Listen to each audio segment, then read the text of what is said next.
আসসালামু আলাইকুম ভিউয়ার্স, প্রিয় প্রাথমিক বিদ্যালয়ের শিক্ষক বৃন্দ। মাল্টিমিডিয়ার যে কন্টেন্ট, ক্লাসের কন্টেন্ট, সেটা কিভাবে অনলাইন থেকে ডাউনলোড করবেন সেটা আমি স্ক্রিনে দেখাবো। তো আলোচনা করার আগে আপনারা আমার কাছে অনুরোধ, আমার চ্যানেলটাকে সাবস্ক্রাইব করবেন, লাইক কমেন্ট শেয়ার করবেন, যাতে আপনারা এরকম কোনো গুরুত্বপূর্ণ ভিডিও আপলোড করার সাথে সাথে পেতে পারেন। তো আমি আলোচনায় যাই। তো আমি গুগল ক্রোম ওপেন করবেন। দেখেন, আমি গুগল ক্রোম ওপেন করলাম। পরে এখানে ওয়েব অ্যাড্রেসে লিখবেন teachers.gov.bd লিখবেন, লিখে সার্চ দিবেন। তো আমরা চলে গেলাম, এটা শিক্ষক বাতায়ন পেজ ওয়েবসাইটের নাম হলো teachers.gov.bd, অথবা গুগলে সার্চ দিয়ে আপনি শিক্ষক বাতায়ন লিখেও প্রবেশ করতে পারবেন। গিয়ে এখানে যে কন্টেন্টে যাবেন, দেখতে পাচ্ছেন, এখানে যাবেন, কন্টেন্টে ক্লিক করে প্রেজেন্টেশনে যাবেন, কন্টেন্টে ক্লিক করে প্রেজেন্টেশনে যাবেন। চলে আসলাম। এখানে টাইপ যাবেন, আপনি সাধারণ শিক্ষার ক্লিক করবেন, তারপরে শ্রেণী ক্লিক করবেন। যেমন আমি ক্লাস 2 ধরলাম। তারপরে এখানে বিষয়, কোন বিষয়ে আপনি কন্টেন্ট ডাউনলোড করবেন সেটা লিখবেন। যেমন আমি বাংলা ধরলাম, এবং এটা হবে কোন অধ্যায়ের উপরে আপনি কন্টেন্ট ডাউনলোড করবেন সেই অধ্যায় লিখবেন। ধরেন আমি 4র্থ অধ্যায়টা ডাউনলোড করব, লিখলাম। তাহলে কি সাধারণ শিক্ষা ক্লাস দিবেন, এখানে বিষয়টা লিখবেন, এবং এখানে দিবেন হলো কোন অধ্যায়, ওই বিষয়ের কোন অধ্যায়ের কন্টেন্ট আপনি ডাউনলোড করবেন। তারপর এখানে খুঁজুনি ক্লিক করবেন।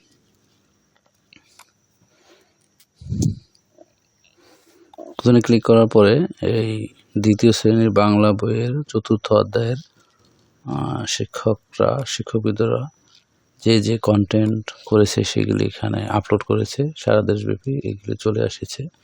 এখান থেকে যেটা আপনার ভালো হয় সেটাই আপনার ডাউনলোড করবেন।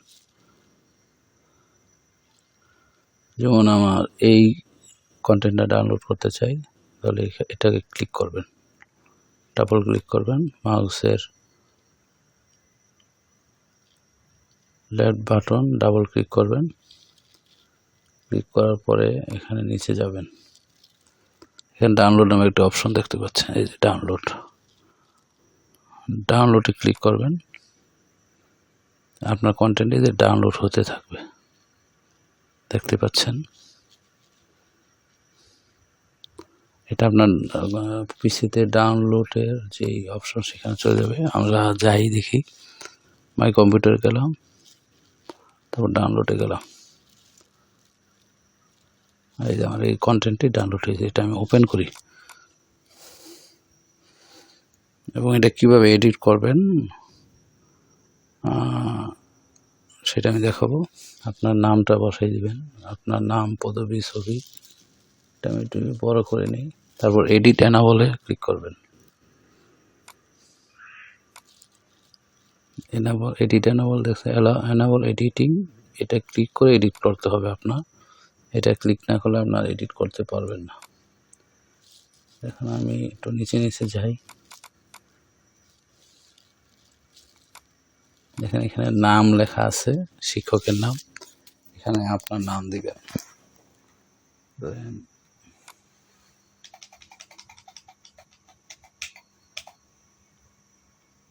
আপনি যদি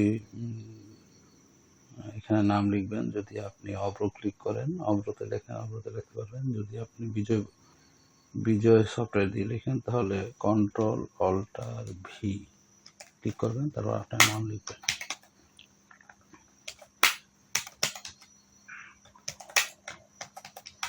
আমার নাম লিখলাম, তারপর সহকারী শিক্ষক, আপনার স্কুলের নাম লিখবেন।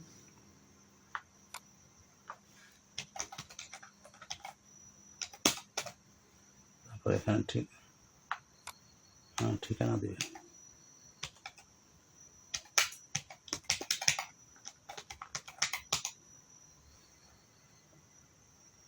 শিক্ষকের নামটা আমি পরিবর্তন করে দিলাম। তারপর কোনো কিছু এডিটের প্রয়োজন হলে পরে আপনারা এডিট করে নেবেন। তারপরে আপনারা এটা ক্লাসে উপস্থাপন করবেন। তাহলে এখানে সেভে ক্লিক করবেন, তাহলে আপনার এই ফাইলটি, এডিটেবল ফাইলটি, সংশোধনের ফাইলটি ওপেন হয়ে যাবে। এডিট করলাম, সরি সেভ করলাম। দেখেন উপরে সেভ বাটন আছে, এটা অথবা Ctrl+S দিয়ে ক্লিক সেভ করতে পারেন, অথবা ফাইলে গিয়ে এখানে সেভে ক্লিক করবেন। আপনি ফাইলটি সংশোধনের পরে সেভ হয়ে যাবে। এই দেখেন, চেক করে নিই, আমি এটা ক্লোজ করে দিলাম।